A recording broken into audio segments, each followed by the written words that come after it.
창세기 16장 6절부터 14절까지 말씀입니다. 제가 봉독해 드립니다. 창세기 16장 6절부터입니다. 아브라함이 사레에게 이르되 당신의 여종은 당신의 수중에 있으니 당신의 눈에 좋을 대로 그에게 행하라 하매 사레가 하갈을 학대하였더니 하갈이 사레 앞에서 도망하였더라. 여호와의 사자가 광야의 샘물 곁 곧 술길 샘 곁에서 그를 만나 이르되 사레의 여종 하갈아 네가 어디서 왔으며 어디로 가느냐. 그가 이르되 나는 내 여주인 사레를 피하여 도망하나이다. 여호와의 사자가 그에게 이르되 내 여주인에게로 돌아가서 그 수하에 복종하라. 여호와의 사자가 또 그에게 이르되 내가 네 씨를 크게 번성하여 그 수가 많아 셀 수 없게 하리라. 여호와의 사자가 또 그에게 이르되 네가 임신하였은즉 아들을 낳으리니 그 이름을 이스마엘이라 하라. 이는 여호와께서 네 고통을 들으셨음이니라. 그가 사람 중에 들나귀 같이 되리니 그의 손이 모든 사람을 치겠고 모든 사람의 손이 그를 칠지며 그가 모든 형제와 대항해서 살리라 하니라. 하갈이 자기에게 이르신 여호와의 이름을 나를 살피시는 하나님이라 하였으니 이는 내가 어떻게 여기서 나를 살피시는 하나님을 배웠는고 함이라. 이러므로 그 샘을 부엘리 헤로이라 불렀으며 그것은 가데스와 베렛 사이에 있더라. 아멘. 저희가 처음에 글 쓰는 그런 공부를 할 때는 형용사로 된 제목을 쓰는 것을 아주 터부시했던 그런 시절에 제가 글 쓰는 공부를 좀 했는데요. 그래서 저도 설교 제목을 쓸 때 이렇게 형용사 들어가는 일들을 잘 쓰지 않는데 오늘은 딱히 또 그리고 시대가 변했고 그래서 제목을 굳이 형용사로 살피시는 살리시는 그랬더니 우리 조관홍 장로님이 낯설어가지고 살피시는 살리시는 순서가 좀 다릅니다. 살리고 살피는 게 아니라 살피고 살리는 전제하고 말씀을 같이 나누기를 원합니다. 몇 주 전에 큰아이가 저한테 이런 질문을 하더라고요. 아빠, 아브라함이 결혼한 사라가 결국은 이복 누이 동생 아니냐? 네, 맞죠? 그죠? 네, 서로 배다른 동생입니다. 그런데 그 혼인이 가능하냐? 이렇게 질문. 제가 그 시대에는 그랬지. 그랬더니 그런 걸 굳이 성경에 쓸 필요가 있겠느냐? 왜 그런 얘기를 그렇게 문제가 될 만한 소지가 있는 것들을 성경에 기록했을까? 이런 질문이었습니다. 제가 이렇게 대답했습니다. 성경이 물론 성령의 감동으로 쓰여졌습니다.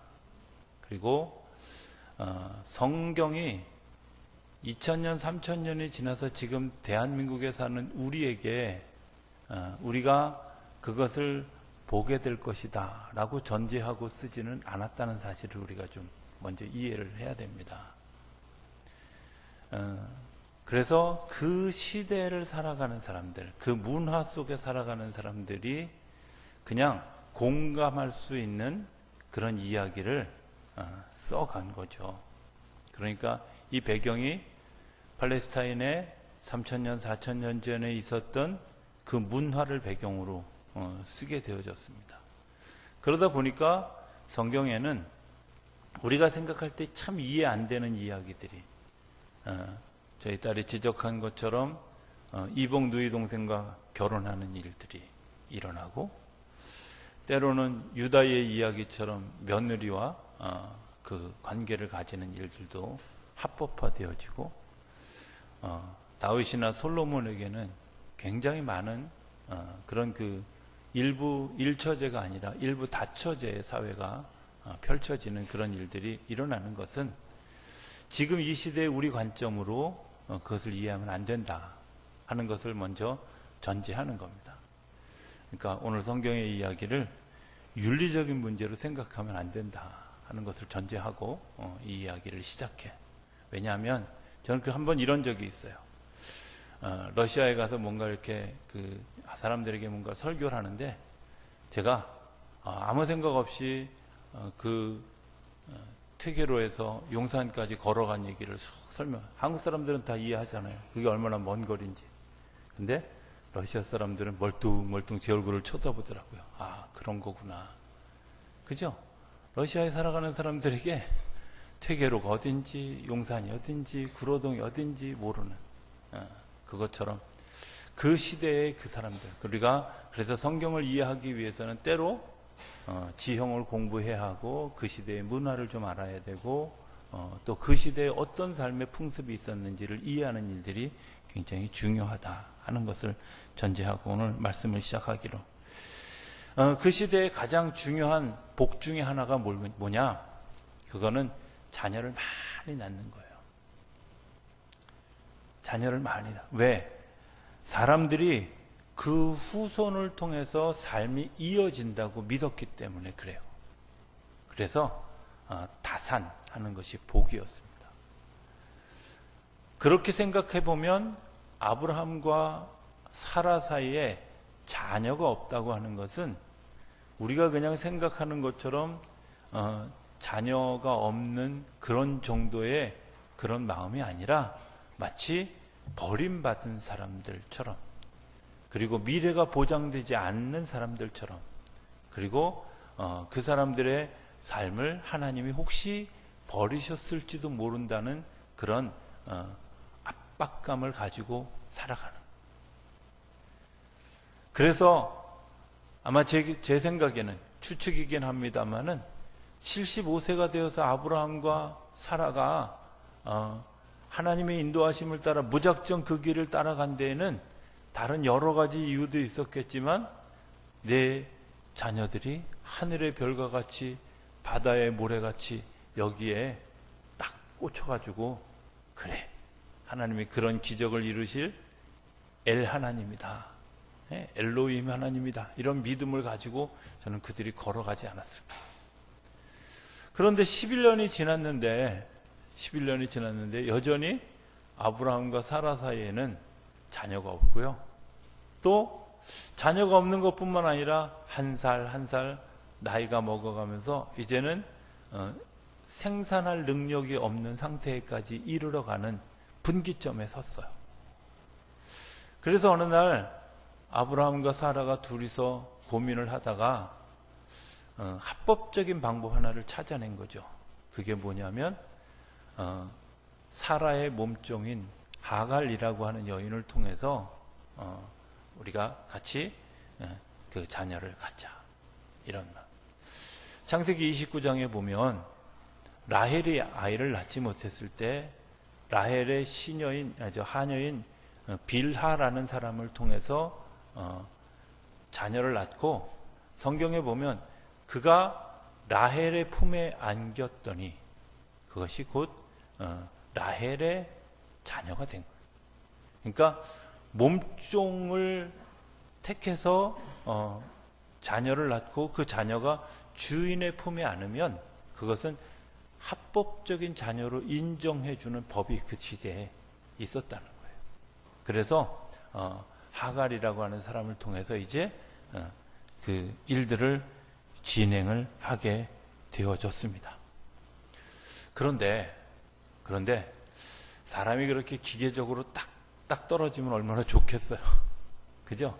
사람의 마음속에는 여러 가지 마음이 있어요. 어떤 마음? 상한 마음도 있고, 기뻐하는 마음도 있고, 기대하는 마음도 있고, 상실된 마음도 있고, 포기된 마음도 있고, 이런 마음들이 있어요. 아브라함에게 있어서, 사라에게 있어서 내 대를 잇는다고 하는 것, 그것 때문에 정말 선택을 했지만 엉뚱한 데서 문제가 생겨요. 그게 뭐냐? 오늘 성경에 보면 하갈이라고 하는 사람이 4절에 보면 이렇게 얘기합니다. 아브라함이 하갈과 동침하였더니 하갈이 임신함에 그가 자기의 임신함을 알고 그의 여주인을 멸시했다. 네? 멸시했다. 어쩌면 아브라함의 아내 사레를 2번 죽이는 거죠. 그죠? 네, 2번 죽이는 겁니다. 근데 그런 일을 왜 할까? 우리가 잘 생각해 보면 그게 그냥 기계적으로 내가 이렇게 됐으니까 법적으로 하자 없다. 근데 법적으로 하자는 없는데 뭐가 문제가 생겨요? 감정적이고 정서적인 문제들이 일어나잖아요. 그 감정적이고 정서적인 문제가 생긴 거예요. 많은 사람들이 어떤 일 처리를 하면서 이거 법적으로 문제 없어. 네, 법적으로 문제는 없습니다. 그런데 중요한 건 뭐냐면 그 안에 정말 그 흐르고 있는 정서와 감정과 삶의 어떤 그런 그 작은 그런 일들이 그 법적인 것들로 다 무마되어 있는 것들을 깨뜨리는 일들을 하게 될 때가 있다는 거죠. 저는 이 하갈이라고 하는 하갈이라는 사람이 왜 이렇게 반란을 일으켰을까? 그냥 그게 그 시대에 그 사람에게만 있었던 걸까? 아닙니다. 성경에 보면 그런 사건들이 무수히 많이 나옵니다. 아니, 오늘 우리들의 삶 가운데도 합법적인 일들이 그 우리의 감정과 정서와 우리의 삶에 이런 그 부딪히는 일들을 통해서 어그러지고 깨트려지는 일들이 얼마나 많은지. 사무엘상에 보면 사무엘서는 13장에 보면 사울이라고 하는 사람이 사람들을 모아놓고 예배를 드리려고 제사를 드리려고 하다가 사무엘을 기다리는데 사무엘이 안 와요. 사람들이 막 얘기합니다. 그냥 드립시다. 그냥 예배 드립시다. 응? 사무엘이 꼭 와야 됩니까? 이렇게 충동질을 하면서 사울이 스스로 제사장이 되어져서 예배를 드리는 장면이 나옵니다. 대제사장이 할 일을 자신이 한다고 해서 사실은 법에서 벗어나는 것은 아닙니다. 왜? 왕이기 때문에. 왕이기 때문에 법에서 벗어나는 일이 아닙니다. 그런데 13장 13절에 보면 사무엘이 와서 이 사울에게 뭐라고 얘기하냐면 왕이 망령되이 행하셨도다. 왕이 하나님 여호와께서 왕에게 내리신 명령을 지키지 않으셨습니다. 법적으로 문제가 없는데 뭐예요? 왕에게 당신에게 내리신 명령.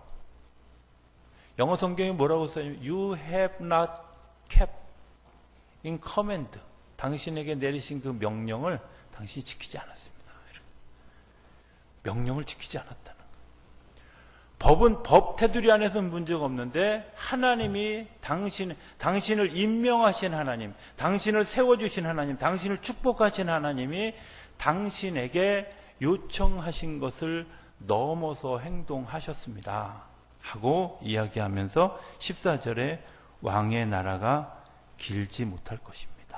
이렇게 이야기해요. 오늘 우리들이 생기는 여러 가지 문제는 법적인 문제가 아니라 사실은 정서적인 문제입니다. 감정적인 문제입니다. 어쩌면 사람과 사람 사이를 갈라놓고 하나님과 사람 사이를 갈라놓는 가장 커다란 일들이 뭘까? 율법이 문제가 아니라 율법을 지키지 않으려고 하는 사람의 마음이, 그 율법을 거부하려고 하는 사람의 마음이 더 큰 문제라고 하는 사실을 이야기하는 겁니다. 그 갈등을 겪으면서 하갈이 선택한 길이 무엇일까? 5절에 보면 사레가 아브라함에게 이르되 내가 받는 모욕은 당신이 받아야 옳습니다. 내가 나의 여종을 당신의 품에 두었거늘 그가 자신의 임신함을 알고 나를 멸시하니 당신과 나 사이에 여호와께서 판단하시기를 원합니다. 뭐 이렇게 얘기하니까 결국 하갈이 뭐 어떻게 했어요? 그래, 떠나야지 하고 상처를 입고 떠납니다. 자, 이런 생각을 해봤습니다. 두 번째 제가 드리는 이제 첫 번째 질문은 딸이 저에게 한 질문이고 두 번째 질문은 제가 하나님에게 한 질문. 강자와 약자, 가해자와 피해자 두 사람이 문제가 발생했을 때 하나님은 어느 쪽을 먼저 찾아가 주실까요? 하는 겁니다. 바보 같은 질문이긴 합니다. 둘 다 사랑하시기 때문에 하나님은 분명히 두 사람 다 만지시는 경험을 할 거라고 생각합니다. 그러나 오늘 성경에는 그 만지심의 경험에 대해서 먼저 나타나는 것이 이 하갈이라고 하는 사람이라는 겁니다. 하갈. 어쩌면 피해를 당하고 가슴 아파하고 그것 때문에 힘이 들어하는 사람을 먼저 찾아간다. 강자로부터 압제를 당할 때 강자를 혼내는 게 우선일까? 아니면 약자를 보호하는 것이 우선일까? 하나님의 우선순위는 약자를 보호하는 일부터 시작했다는 거예요. 소외된 사람, 아픈 사람들을 위로하고 그 사람들을 세우는 일로부터 시작되어졌다. 제가 오늘 우리가 살아가는 사회를 이렇게 보면서 왜 우리 사회가 그런 법 테두리 안에 살아가고 있는데도 왜 문제들이 많이 생길까? 거기에는 이런 우선순위가 우리의 삶에 무너져 있는 것은 아닐까 하는 생각을 하게 된다는 거예요. 강자에게 저항하고 대항하고 거기에 대해서 잘못을 지적하고 당신이 잘못했습니다. 사실은 이게 우선이 아니라 정말 중요한 것은 그것 때문에 아파하고 힘들어하고 고통스러워하는 사람들을 돌보는 데서부터 하나님은 사역을 시작했다는 거고 그 사역이 지금까지도 이어져 왔다는 거예요. 예수님이 십자가에서 돌아가실 때 분명히 하나님이 만약에 우리 식대로 한다면 로마의 군인들을 막 야단치고 책망하고 이웃에 있는 군사를 빌어서 로마 군대를 막 무너뜨리고 그리고 나서 이스라엘 백성들을 구원해야 좋지만 성경은 그렇지 않아요. 흩어져 있고 울고 있는 그 한 사람 한 사람 마리아를 찾아가서 위로해 주시고 예루살렘을 떠나서 자기의 고향으로 가는 두 제자, 엠마오로 가는 두 제자를 만나 주셔서 그들의 마음을 돌이키시고 실망해서 좌절해 있는 베드로를 찾아가 주셔서 다시 사명을 일깨워 주시고 예수님의 제자들을 다시 일깨워 주시고 하는 일들을 먼저 하셨다. 저는 오늘 우리 시대에도 하나님이 이처럼 하고 계시다고 믿습니다. 정말 아픔을 겪고 있는 사람들, 그 사람들에게 찾아가 주셔서 오늘 하갈에게 하셨던 것처럼 7절에 보면 이렇게 얘기합니다. 여호와의 사자가 광야의 샘물 곁 곧 술길 샘 곁에서 그를 만났다. 성경에 술 나와요. 이렇게 얘기하면 곤란합니다. 술 아닙니다. 그 술이 아니라 지명입니다. 지명. 그 샘 곁에서 그를 만났습니다. 자, 한번 물어봅시다. 여호와의 사자가 찾아간 걸까요? 기다린 걸까요? 잘 모르시겠어요? 찾아간 겁니다. 하나님은 우리를 기다리시는 것이 아니라 우리의 삶에 찾아오십니다. 아픈 사람들의 삶에 찾아오십니다. 그리고 그 마음을 만져주십니다. 저는 그렇게 생각합니다. 어떤 문제를 직면했을 때 도망하는 것이 최선일까? 아닙니다. 떠나는 것이 최선일까? 아닙니다. 여러분들 그거는 아직도 내게 뭘 선택할 수 있는 힘이 있는 겁니다.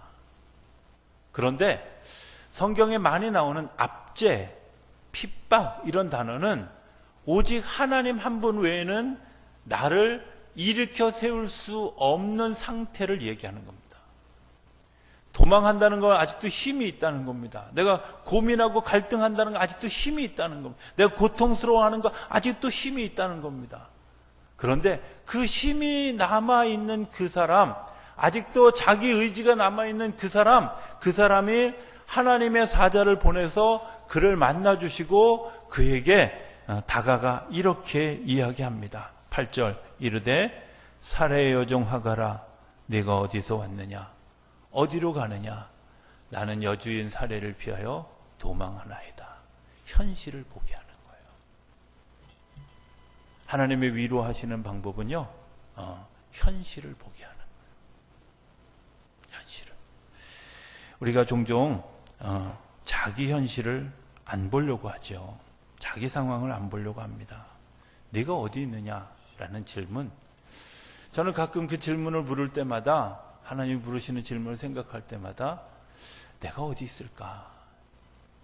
우리가 그 사실을 잘, 하나님은 내가 약해 있을 때, 내가 병들어 있을 때, 내가 시험 당할 때, 내가 위험 가운데 있을 때, 내가 위험 가운데 있습니다. 내가 시험 가운데 있습니다. 내가 약합니다. 내가 부족합니다. 이 고백에서부터 하나님의 돌보심이 시작된다는 거예요. 이 고백에서부터. 심야 예배 때도 찬양했던 찬양인데 제가 찬양 한 구절을 좀 여러분들에게, 제가 노래는 박자는 약하지만 그래도 목소리는 좋아서,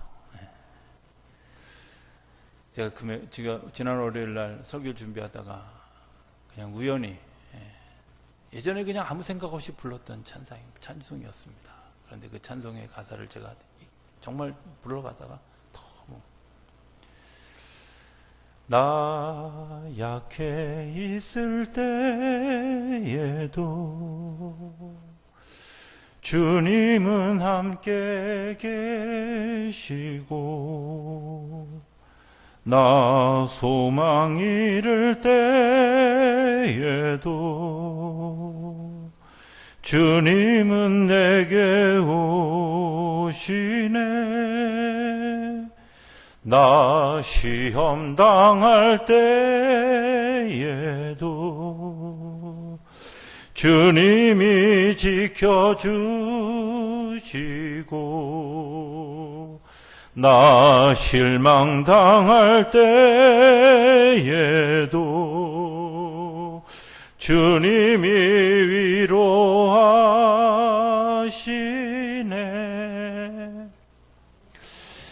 찬양을 부르면서 제가 전에는 느끼지 못했던, 내가 약해 있을 때 나 혼자라고 생각하고 나 외에는 아무도 없다고 생각했는데 주님이 함께 계신다는 사실을, 함께 계신다는 사실을 확신. 내가 소망 잃을 때, 끝났어, 더 이상 희망이 없어. 그런데 그때도 주님께서는 내게 찾아와 주시는, 오늘 하가를 만나 주시는 하나님처럼 내게 찾아와. 나 시험 당할 때도 주님이 나를 지켜주신다. 시험 당한다는 말은 내가 한 것에 비해서 돌아오는 게 없다고 생각할 때도 있고, 억울하다고 느껴질 수도 있고, 그런데 하나님이 내가 알고 있고, 내가 지켜주고 있고, 내가 너의 수고에 대해서 응답하고 있다고 말씀해 주신, 나 실망당할 때에도 주님이 위로하시는, 사실 생각해 보면 주님의 위로가 필요할 때가 얼마나 많은지요. 오늘 하갈이 그런 거 아니겠습니까? 자기의 마음을 두 주인이 몰라주고요, 두 주인이 여론전을 펴가지고 다른 종들에게 다 이야기해서 하갈 나쁜 사람, 아마 이 지경에 갔을지도 모릅니다. 그렇지 않고서 그렇게 도망했겠어요? 어쩌면 그 집에서 더 이상 견딜 수 없어서 도망하게 되었을지도 모릅니다. 그런데 중요한 것은 다 그 사람을 오해하고 다 그 사람을 외면하고 다 그 사람에 대해서 아니라고 할지라도 하나님은 그 사람에 대해서 여전히 관심하시고 지켜보시고 이끄시고 그의 삶을 이끌고 가신다고 하는 사실을 기억하실 수 있게 되기를 바랍니다. 하나님의 은혜입니다. 하나님이 다시 그에게 약속해 주십니다.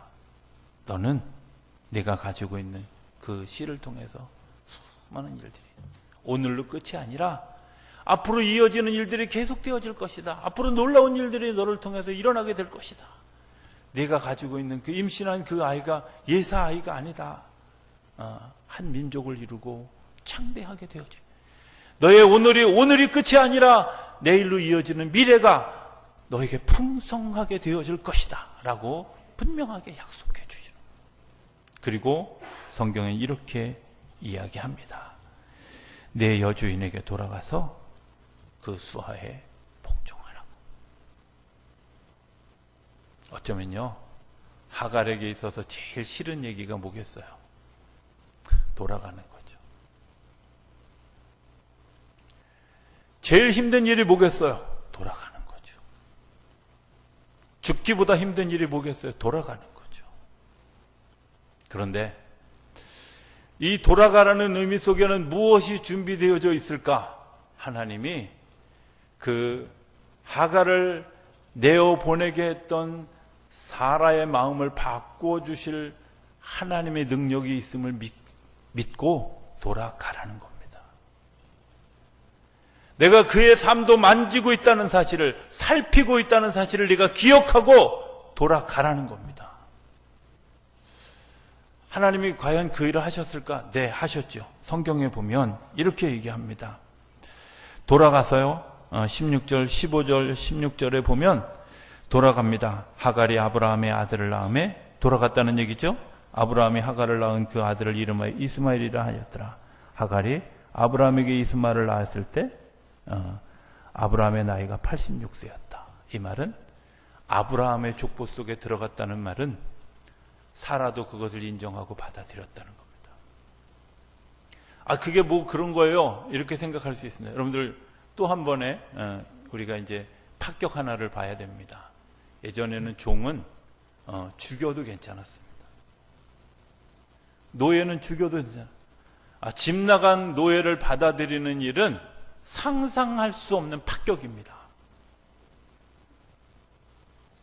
도망갔다는 것 자체로 처형해도 좋을 상황입니다.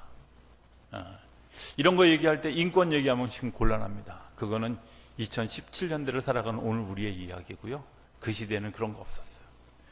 노비는 죽어도 되고 종으로 그냥 도망갔다는 것 자체로 죽여도 되는데도 불구하고 돌아온 것을 받아들여졌습니다. 받아들여진 그 이면에 무슨 일이 있었을까요? 하나님이 사라의 마음을 움직이신 겁니다. 저는 이런 생각을 종종 해봅니다.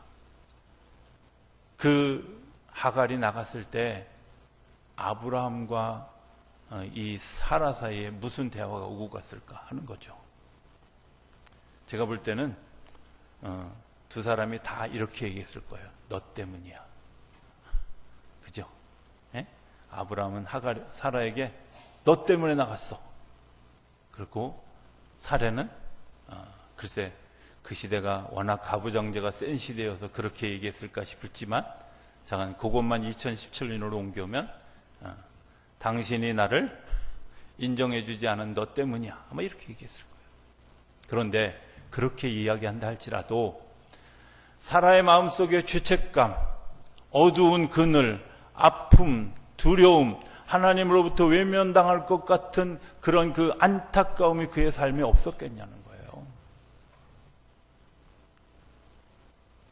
사라의 마음속에 그런 마음이 없었겠냐는 거예요. 한번 좀 물어봤으면 좋겠습니다. 사라의 마음이 그런 마음이 지옥 같은 마음일까요? 천국 같은 마음일까요? 사라의 그런 그 죄책감, 아픔, 고통, 외로움, 두려움 이런 마음이 지옥 같은 마음일까요? 아니면 천국 같은 마음일까요? 사실은 우리가 무언가를 하면서 자꾸 지옥 같은 마음들을 품고 살아갑니다. 그리고 내가 힘들다고 얘기합니다. 주님은 오늘 우리에게 어떤 마음을 주시기 원하냐면, 내가 환경이 어렵고 삶이 어렵고 고통스럽다 할지라도 내가 하나님의 나라의 마음을 좀 가졌으면 좋겠다. 평강을 가졌으면 좋겠다. 평강의 마음을 가졌으면 좋겠다. 그것이 주님께서 오늘 우리에게 찾아와 주셔서 말씀해 주시고, 우리를 만져주시고, 우리를 힘주시고, 우리와 함께 하시고 이끌어 주시는 가장 커다란 이유라는 거예요. 지옥 같은 마음을 가지고 살지.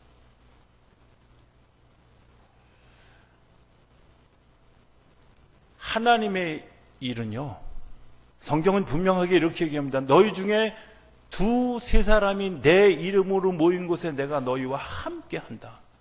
이게 그냥 한 단어 같지만, 별거 아닌 것 같지만 굉장히 중요한 의미가 있습니다. 이런 경우 있어요. 저희 부부가 가끔은요, 막 서로 막 밤을 새가면서 전에 경험했던, 내가 영적 경험을 했던, 신앙생활에서 하나님을 경험했던 그런 이야기들로 밤을 새운 날은 그 다음날 별로 안 피곤해요. 근데 쓸데없는 일로 밤새 싸우고 나면 아주 그 다음날은 지옥 같아. 왜 그런지 아세요? 내 심령 가운데 하나님의 영이 임해 있었기 때문에. 왜? 두세 사람이 하나님의 이야기를, 하나님의 마음을 나눴어요. 행복해요. 기뻐요. 에너지가 솟아나요. 그런데요, 지옥 같은 마음을 가지고 둘이 싸웠어. 며칠 지옥에 계속돼요. 며칠. 성도들끼리서 모여서 무슨 얘기할까 궁금해요. 제가 가면 다 멈추니까. 근데 표정 보면 알 수 있어요. 지옥 같은 표정을 한 건지 천국 같은 표정을 한 건지. 나머지는 상상에 맡깁니다. 자, 결론.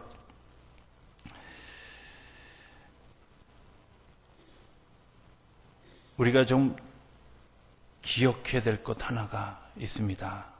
그게 뭐냐면 약이 뭘까 하는 거죠. 약. 예. 제가 기사회 때 첫 구절만 잠깐 미리 땡겨서 하겠습니다. 여러분들 중에, 여러분들 이 세상에 제일 좋은 약이 뭡니까? 예, 옛날에는 아스피린이었어요. 만병통치약이 있잖아요. 그죠? 예. 근데 아스피린으로 통증이 해결이 안 되는, 소위 약으로 통증이 안 되는 고통이 있어요. 어떤 고통이냐면, 어느 책에서 보니까 어떤 엄마가 몸에 고통이 오는데, 그 고통의 이유가 뭐냐면, 딸이 밖에 나가서 집에 돌아와야 되는데 돌아올 시간이 지나면 그때부터 막 머리가 아프고, 그 다음에 온 몸이 막 쑤시고. 자, 그 분에게 머리 아픈데 먹는 아스피린이나 몸살약을 준다고 해서 그 고통이 치료될까요? 치료되지 않습니다. 가장 좋은 치료는 딸이 들어오는 거예요. 딸이 들어오면 언제 그랬냐는 듯이 확 나요. 사람의 몸에는 내가 이해할 수 없고 수긍할 수 없는 통증이라는 것이 있습니다. 이 통증을 한 방에 해결하는 약은 뭐냐? 신약 구약입니다. 그 신약 구약의 엑기스가 뭔지 아세요? 사랑함이에요. 사랑함이에요. 사랑하는 그 사람의 삶 가운데는 하나님의 나라가 임하지만, 사랑을 잃어버리는 그 순간부터 나는 지옥 같은 삶을 살아가게 되는 거예요. 아브라함과 사라가 같은 마음을 가지고, 야, 우리 그렇게 하자 그랬을 때는 분명 좋은 마음을 가지고 저는 시작했을 거라고 생각해요.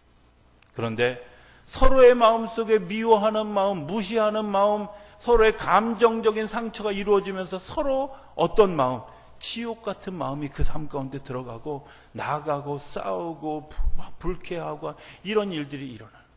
하나님이 그 일을 그냥 다시 돌려보낸 것 같지만 그 일은 살리시는 일인 줄로 믿습니다. 살피셔서 살리시는 일인 줄로 믿습니다. 오늘 우리에게도 주님께서 살피시고 살리시는 일들을 하시는 줄로 믿습니다. 브엘라이로이라고 하는 샘의 이름은 그런 겁니다. 하나님이 우리의 삶을 찾아와 주셔서 살펴주시고 우리를 살려주신다. 저는 그런 그 살피시고 살리시는 하나님의 거룩한 역사가 저와 여러분들 가운데 일어나게 되길 바랍니다. 이 한 주간 주님께서 승리하게 하시는 그런 놀라운 마음을 힘입어서 내 심령 속에 하나님의 나라를 품고 살아가는 놀라운 은혜가 저와 여러분들 가운데 일어나게 되기를 주의 이름으로 축복합니다.